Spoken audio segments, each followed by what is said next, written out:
रजनीकांत जी, एसडीआरवी convent school के ऊपर विवाद चल रहा है, उसमें जो संचालक संदीप जैन जी तो अभी आप पर आरोप लगा रहे थे और स्कूल में भी पहुंचे तो वहाँ ताला लगा हुआ था।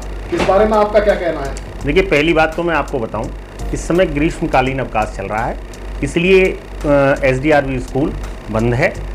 ऐसा कोई नहीं है कि किसी के कारण से वहाँ ताला लगाया गया है, नंबर एक बात। और नंबर दो बात ये है, ये द्रोण गौशाला समिति द्वारा संचालित स्कूल है। गौशाला की 5 संस्थाएं हैं। इस 5 संस्थाओं में अलग अलग व्यवस्था देखने के लिए अलग अलग संचालक नियुक्त किए गए थे। उन संचालकों का कार्य था कि उनको भली भांति देखभाल करें। एसडीआरवी स्कूल के संचालक श्री संदीप जैन जी ने 13 मार्च को अपने पद से त्यागपत्र अपनी स्वेच्छा से दिया। 14 तारीख को मेरे द्वारा वो स्वीकृत करके उनको सौंप दिया गया वापस, और वो उनकी जो स्वीकारोक्ति का पत्र था उस पर उनकी रिसीविंग करा ली गई। वो सब कागज़ उन्हें दे दिए गए। उसके बाद अभी मेरे संज्ञान में आया, उन्होंने एक लेटर मेरे को भेजा अभी 3.25 महीने बाद कि भाई वहाँ पर मैं अभी भी संचालक हूँ उसका। तो मैं ये नहीं समझ पाया कि अब इतने दिन बाद उन्हें कैसे समझ में आया।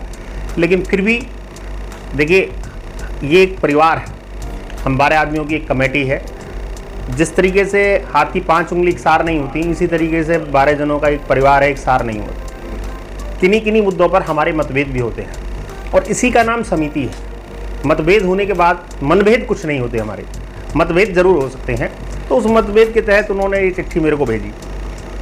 मैंने ये समझा कि भाई ये इस तरीके की व्यवस्था ठीक नहीं है। मैंने उनका एक अखबार में स्टेटमेंट पढ़ा जिसमें उन्होंने लिखा हुआ है कि ये विवाद जो है न्यायालय में भेजा गया और वहाँ पर प्रबंधक द्वारा कोई साक्ष्य प्रस्तुत नहीं किया गया।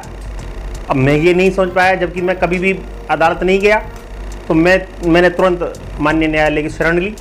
तो परसों 23 तारीख को माननीय सिविल जज सीनियर डिवीज़न ने गौतम बुद्ध नगर ने एक निषेधाज्ञा पारित कर दी, जिसमें श्री संदीप जैन जी को और उनकी टीम को, जो भी उनके साथ रहे हों, उनको 300 मीटर दायरे में, जो एसडीआरवी स्कूल है उसके 300 मीटर के दायरे में निषिद्ध कर दिया है। स्कूल के संचालन, शिक्षण कार्य और उस 300 मीटर में कोई धरना, प्रदर्शन, नारेबाजी करने के लिए उन्हें किसी प्रकार से भी बाज आने के लिए कहा गया है। स्पष्ट आदेश है कि वो एसडीआरवी स्कूल के संचालन में किसी प्रकार का भी संदीप जैन बाधा ना डालें, किसी प्रकार का वहाँ अवरोध पैदा ना करें, ना शिक्षण कार्य में ना किसी और कार्य में। तो वो प्रति मेरे द्वारा आज थाना प्रभारी दनकौर को उपलब्ध करा दी गई है मूल रूप से, और उन्होंने मुझे रिसीव करके दे दिया है। ये एसडीआरवी स्कूल में कोई ऐसा विवाद नहीं है,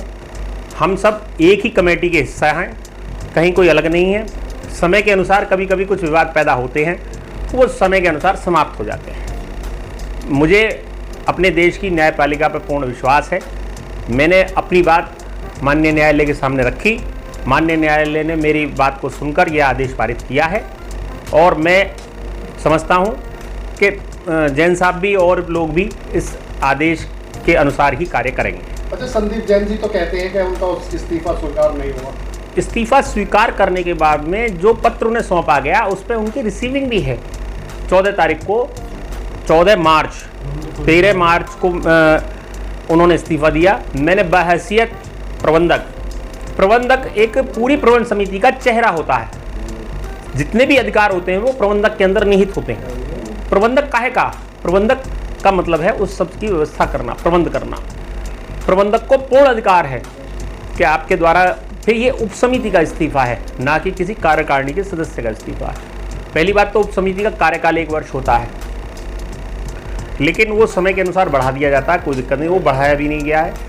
लेकिन ना हमें आवश्यकता थी इस सबको, उन्होंने स्वयं ही अपनी स्वेच्छा से अपनी व्यवस्थाओं को जताते हुए इस्तीफा दिया, हमने उसे स्वीकार किया। अच्छा, आप व्यवस्था कौन देखेगा स्कूल की? इस समय प्रबंधकीय व्यवस्था चल रही है।